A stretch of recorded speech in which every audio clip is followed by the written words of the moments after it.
Voilà, 100 jours de Donald Trump, président des États-Unis d'Amérique.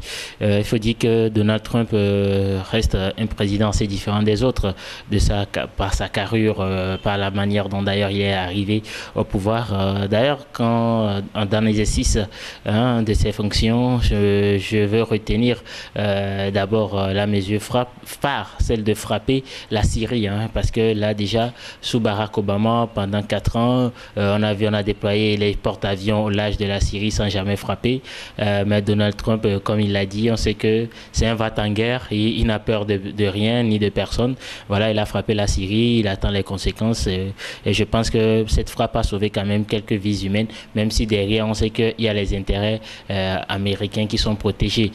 Secondo, ça va rester peut-être son échec sur la loi limitant les visas pour certains pays qu'un seul juge a trouvé juste de bloquer. Et d'ailleurs, je pense que c'est à juste titre qu'on ne peut pas se prôner être les États-Unis d'Amérique avec les États-Unis d'Amérique, le premier pays de la liberté, où on va restreindre les entrées par rapport au visa et tout et tout. Donc je pense que les 100 jours de Donald Trump, pour moi, restent quand même mitigés. On l'attend beaucoup plus pour voir qu'est-ce qu'il va apporter sur le plan de la diplomatie internationale, puisque c'est ce qui m'intéresse moi en tant qu'Africain. Qu'est-ce qu'il va apporter comme diplomatie internationale pour voir où se trouve véritablement la place de l'Afrique dans son projet, quand on sait d'ailleurs qu'il a un penchant également pour, ou bien il admire certains dirigeants des régimes dictatoriaux, donc parfois il y a de l'inquiétude. On espère qu'il sera ferme par rapport à certaines choses, prôner l'alternance dans beaucoup de pays pour qu'on puisse essayer d'avancer véritablement vers la démocratie. Alors, 100 jours de Donald Trump à la Maison-Blanche, je pense que c'est Donald Trump président qu'on a retrouvé qui était carrément différent de Donald Trump candidat qu'on a eu à voir. On ne l'a même pas vu venir. C'était Hillary, la favorite Hillary Clinton. Mais bon, Donald Trump, il a été élu président des États-Unis. On n'y peut rien. Mais non. Il a choisi de se mettre tout le monde au dos. Il a voulu financer le mur à la frontière mexicaine. Il a lancé le décret migratoire. Il a voulu lancer la traque par rapport aux clandestins, par rapport à la frappe à la Syrie. Bon, Donald Trump, 100 jours, il a eu à faire tout cela.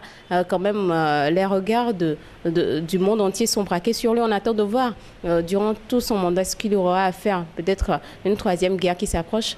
Mais franchement, Donald Trump, déjà 100 jours, c'est déjà grand. Donald Trump, président des États-Unis, après ces 100 jours passés à la tête des États-Unis, bon, c'est un président qui nous a surpris tous. Nous ne le voyons pas à ce niveau. D'ailleurs, lui qui n'a jamais eu aucune expérience en matière de diplomatie, le voilà à cette place. Bon, durant tous ces 100 jours passés, je dirais plutôt, bon, il a su gérer, sauf quelques erreurs techniques ou tactiques ou diplomatiques envers certains pays comme des frappes en Syrie, tout ça là, qu'est-ce qu'on peut dire en plus? Bon, Donald Trump reste Donald Trump, il nous surprend de jour en jour. On verra bien ce que le reste de son mandat nous dira. Merci.